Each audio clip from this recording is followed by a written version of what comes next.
Oh, hey, didn't see you there.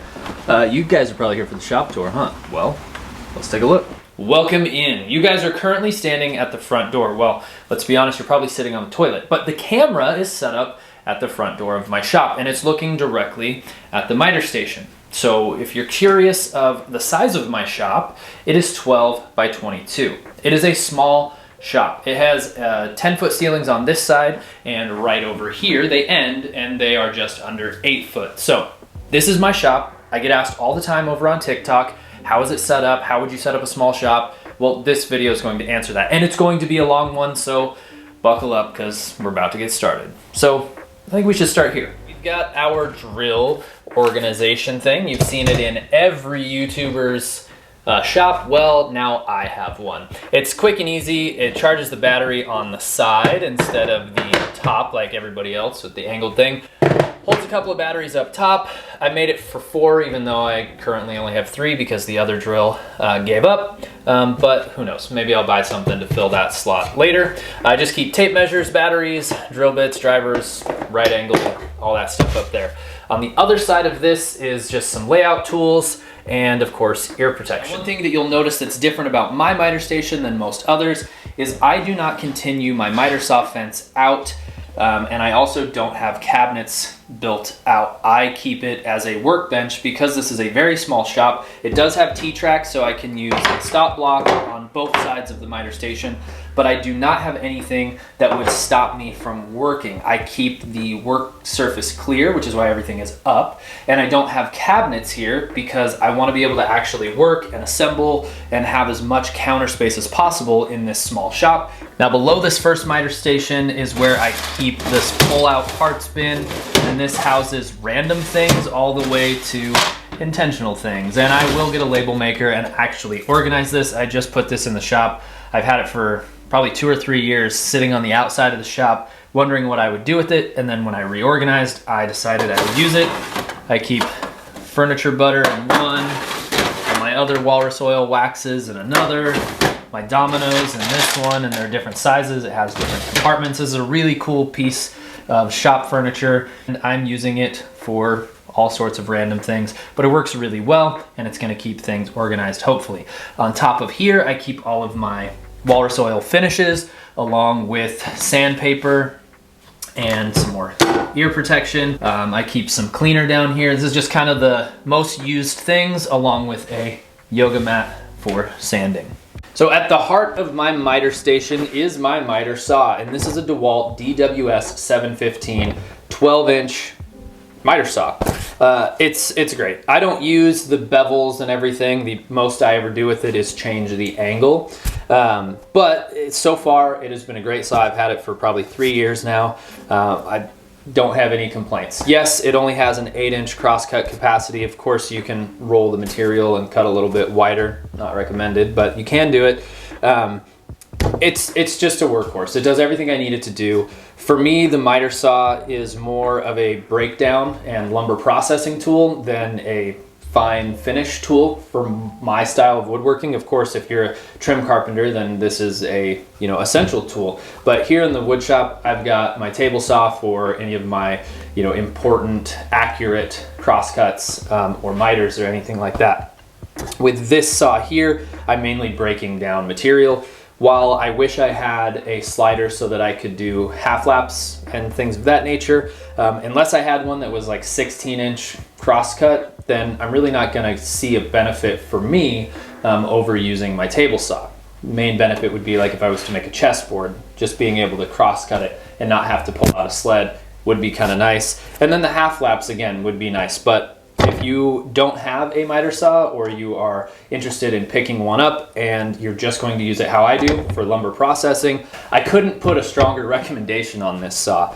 It's fantastic. I've put it through hell and back and it just keeps cutting. And I do have a Forest Chopmaster 90 tooth cross-cutting blade in here, which I know seems a little counterintuitive if I'm only using it for rough cutting, breaking material down. Why would I keep such a fine tooth in there? It's going to take longer to cut and it's more wear on the machine, but honestly it hasn't been an issue, and these blades are such a pain to change that I figured having the nice blade in there for when I am making cuts on here that matter was better than having like the blade that came with it, which is like a 36 or 32 tooth blade. So paired with a zero clearance insert that I made, this saw makes phenomenal cuts. So just past the miter saw is what I call my finishing station. I've got a piece of engineered stone here, which I can use to check flat reference on the backs of cutting boards, flight trays, small items that I'm making, but also it's really easy to clean up, so I do all of my finishing on top of that instead of the work surface here because it can get gross and sawdust everywhere, so I like using that. Now if I'm finishing a tabletop, of course I have to do it on my outfeed table, my assembly table, but for small items I prefer to keep this around, plus it's an extra flat reference surface. I also have my branding irons from Brand New Industries, along with the torch, some walrus oil, and my blue shop towels that I use for finishing. This also has the T-track in it, so stop block continues all the way down to the end of this bench. So utilizing as much of the storage as I can, again, I've got a space for power tools, the used but not used enough to keep out power tools, and then I've got some more lumber storage, offcuts, small pieces, and then a little fridge with some Starbone. This section here is probably my favorite new addition to the shop. I actually took and inset my oscillating spindle and belt sander into the workbench. So it is a part of the workbench now, which I strongly suggest you do. I did not do this for the longest time and I don't know why. I love it. Because of the empty track here, I can continue to use my stop block. You know, I don't have to move it to get it started. So that's a nice feature. I took a piece of 90-degree PVC pipe and heated the end up so that it would fit on the back so that I could get a tighter fit so it can fit into a smaller space. So the dust hose actually runs out the side instead of straight back in. Underneath this bench here, I just store some random stuff along with a Ridgid vacuum for the dust collection on this, which you really do need with this. And above this is just random small lumber storage, and then next to it is some taller lumber storage. On this back wall here, this is where I keep all of my templates. I also have a you-know-who that controls the lights and I can announce into the house. It's a pretty handy little tool to have. You'll also notice as we look around this shop, I try to utilize the wall space as much as possible. Now there are tons of spaces on the walls that are not used and I could do a better job of, but for now, this is how I've got it set up. I've got saw blades on a cabinet wall. I've got sleds hanging up. I've got lasers hanging up. I've got templates above a window. I've got lumber storage here. More lumber storage over there. Lumber storage here. Lumber storage. I mean, there's stuff everywhere. Really using the space to the best of the ability is how I'm able to get everything in this small shop. So now currently we are directly across from the spindle sander, and on this back wall is where I keep my Incra crosscut sled and my 45 sled. I also store my DeWalt 735X here along with my Laguna Supermax 1632. And in this big cabinet here, I like to keep some finished pieces. This is just a way that I can keep cutting boards or anything else that already has finish applied from getting dusty. Now, of course, tabletops I have to take in and put into the closet in the house, or finished furniture pieces, they just have to be delivered. But if you're building stock of small stuff and you want to keep it nice and clean, having a closing cabinet is nice. So next to the drum sander, I keep the Rikon 103061 bandsaw. Next to that, I have a Worksharp 3000 and a small jet lathe. This station works well for me. Previously, I had the spindle sander next to the bandsaw, but when I moved them from the front wall to over here, I had to shorten this table and they were just too close and I didn't like it. I'm much happier having them separated, and this little bandsaw works well. I do have plans for a 14-inch bandsaw, but for now, this is what I've got, and it works well enough. Now over here below the bandsaw, I have this rolling cart that I keep screws and hinges, and I keep a box of all my table hardware and all the bottle opener hardware, shims, clamping cauls, all of my inlay stuff, everything that needs a place in the shop that doesn't have one. This is kind of the catch-all. It's well organized, but they don't all have to do with each other. And then next to that, I keep a bucket for scraps from the bandsaw, and then I have a Bose S1 Pro wireless PA system that, because I'm a musician, I own. But in this case, I use it for Bluetooth music in the shop. So as we continue down the wall, next to the lathe sits my drill press. This is a floor model, 1 horsepower Sears and Craftsman drill press. I'm very happy with this, and if you need a drill press, it's kind of one of those tools, just buy once, cry once. You don't really need to upgrade. They're not coming out with tons of new features every year on drill presses. It's just a workhorse. Get yourself a good one and make sure it's quality, and it should last you the entire time you have a wood shop. So here is my jointer. It is a Jet JJCSX. It's about 45.5-inch long bed, and it was a massive upgrade to the little benchtop joiner that I was using. I also use these. These are the Milescraft Grabber Plus. They're spring loaded, so they'll grab the workpiece as you push it through. I just keep those right here on the jointer fence. Now, down here is where I have all of my Festool items. I've got a Carvex 420, which if you've never used a Festool jigsaw, you won't want to use anything else. They're phenomenal. EC 150, which is my daily go-to sander. An ETS 125, which is a good little finishing sander. I have a Rotex RO 125. I have a Domino, and I have a TS 55. Now here's my little controversial hot take. Stop buying the Rotex and thinking it's the best sander out there. It's big and it's awkward and it's not comfortable to use in random orbit mode. But buy yourself this guy here. The EC 150 is the best sander I've ever used. Phenomenal, I love it. Way more comfortable to use than a Rotex, but when you need a Rotex, you need a Rotex, so I have one. So now we are at the French cleat wall. Yes, it's a French cleat wall. Everybody has one. I put off for the longest time. And then I made this, and I don't know why I waited. It's so handy. Of course, just like all the other shop furniture in here, I try not to spend too much time making it. I want it to be functional. I don't really care how it looks. With this here, the router holder, I put cable storage underneath, which was very handy because having to wrap the cord around, it was just a pain, and because it sticks out when you plug it in, this was a must. This is a DeWalt 618, and this is a 611. I also have a 618 in the router table, and I have the 600B, I think it is, the 20 volt version of the trim router will actually be here in the mail tomorrow. So moving on, we have our router storage, or sorry, router bit storage, which I keep above the routers, and I put magnets on the underside to house the wrenches for the routers. Everything else is pretty simple. It's just your standard French cleat wall. I keep my XTool D1 here, and on the other side is where my Ortur Laser Master 2 goes. So here at the front of the shop, it's a little bit of a bare space. I've got a heater here, my Tracksaw clamps, my match fit dovetail clamps, a pair of MG36s, my banner, and some levels. Now, eventually I would like to have a 14-inch bandsaw, and I think this is the perfect spot for it. I used to have my bandsaw and spindle sander here. I've since moved them in preparation for the bandsaw that I would like to own one day. I wired in a 230 volt outlet there, so we're good to go as soon as the bandsaw gets here. And now let's take a look up there. I have a 4-tiered lumber rack, 1, 2, 3, 4. I also have a Wen air filter and my clamps. Here is my clamp storage.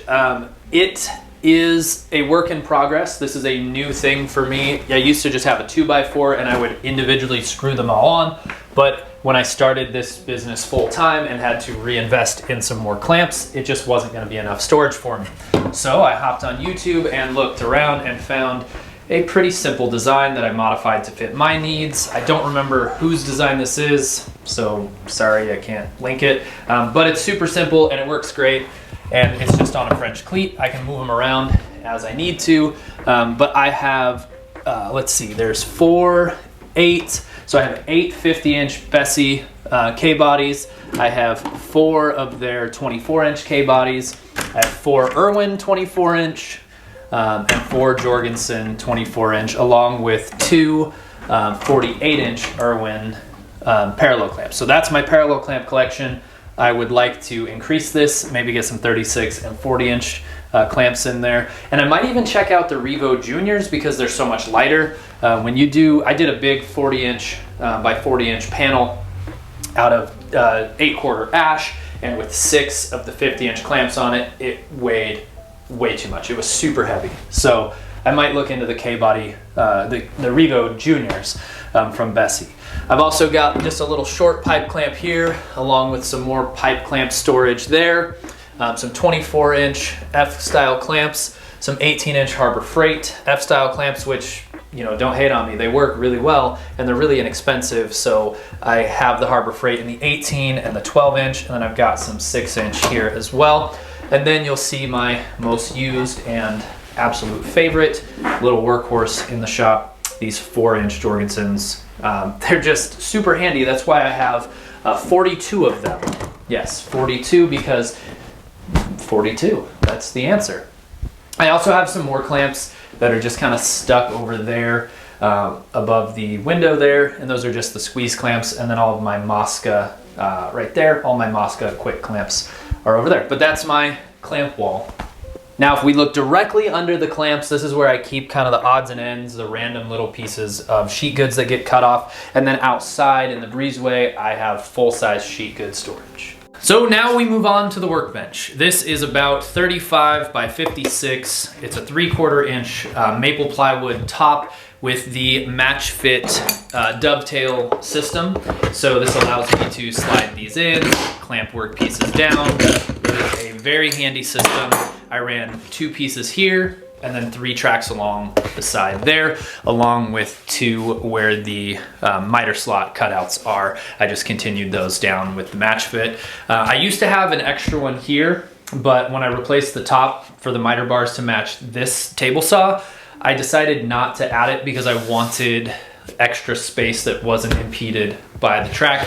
They are a little bit of a pain to clean out from time to time, but if you paste wax everything, glue doesn't stick to it very well, and the blower just cleans it out. And I keep my air compressor above me, which I can reach easily on a reel and then put it back. So that allows me to keep this workbench nice and clean. It is just a simple 2x4 frame. The top is currently on top of 2.5 inch thick old growth Doug fir that was in the closet of the shop, which there is a small closet off to the side where I just store like house items. But this tree was likely cut down long before anybody watching this video was ever alive. If you're wondering where 1915 comes from, it's the year the house was built. And I assume that these timbers were in the closet there, so I assume that was the original pump house to the house, because I do have a small well. So I would guess that they are probably as old as the house, which is really cool. So I decided to repurpose them into my workbench, since they were once a workbench before, and they gave a really heavy duty sturdy top. And I just did, like I said, just a simple 2x4 frame doubled up for the legs. It's nothing fancy, but it works. So underneath the workbench, I have tape, which you saw. I have this old stool that was made for me, and then I have my Festool CT15. And on the side of the bench here, I made this little holder that holds my EC150, and it keeps it below the top of the table so nothing hits it on the way out. Normally I fold up this vacuum hose, and I have storage here for the power cable, but I guess I was lazy last night before going in. I didn't clean the shop for this. This is how my shop looks. We're in between projects right now, so it's cleaned up for the most part, but this is really how my shop looks most of the time. As we're filming an episode of Cribs, this is where the magic happens. This is my table saw, my Harvey 110S 36-inch rip 4 horsepower cabinet saw from Harvey. This thing has been a massive game changer for me. I absolutely love it. I used to have the Harvey Ambassador C200, which was a fantastic saw, but I recently became an ambassador with Harvey and got this sent to me, and I freaking love it. This saw is amazing in every way. I can't say anything bad about it. There's a few things that I'm not a huge fan of, like the adjustment wheel being on the left side and this bolt that holds the insert plate down, making it a little more challenging to change your blade. But everything can be seen in the review that I will have linked below if you're interested more in this saw. Biggest game changer for me is that because it came with an extension wing that was a wooden extension wing with the phenolic coating, I was able to insert a Craig router plate and a DeWalt router underneath. So now all my template routing tasks are completed on the router table instead of by hand, which, yeah, I know I could have made a router table or I could have built one in my old table saw. I mean, there's a million ways to do it, but I was lazy and never took the time to do it. And this saw really forced me to do it because it was super easy and I had no excuses anymore. Now, you will also notice that I keep magnets on my fence, and that is so that I can put tape measures on my fence along with a push stick. And I have numbered these because, you know, rarely are tape measures exactly the same as each other, and so I find putting a number on the tape keeps me using the same one throughout a project, so if there is any variance, I don't have to worry about it. Well, thank you guys so much for following along on this small shop tour. Again, it's only 22 by 12. It's a small shop, but I make small furniture. I do small handmade wooden items. This isn't a massive production shop, but this is my full-time job. I am not third-party employed. This is where I come to work every day. So if you had any questions, concerns, you wanted to tell me how much you love me or hate me, whatever, just do it down below. And if you haven't yet, check out this video here to see a review of my Harvey 110S. And if there's still time, enter to win your very own Harvey MG36. Until next time, thanks for hanging out.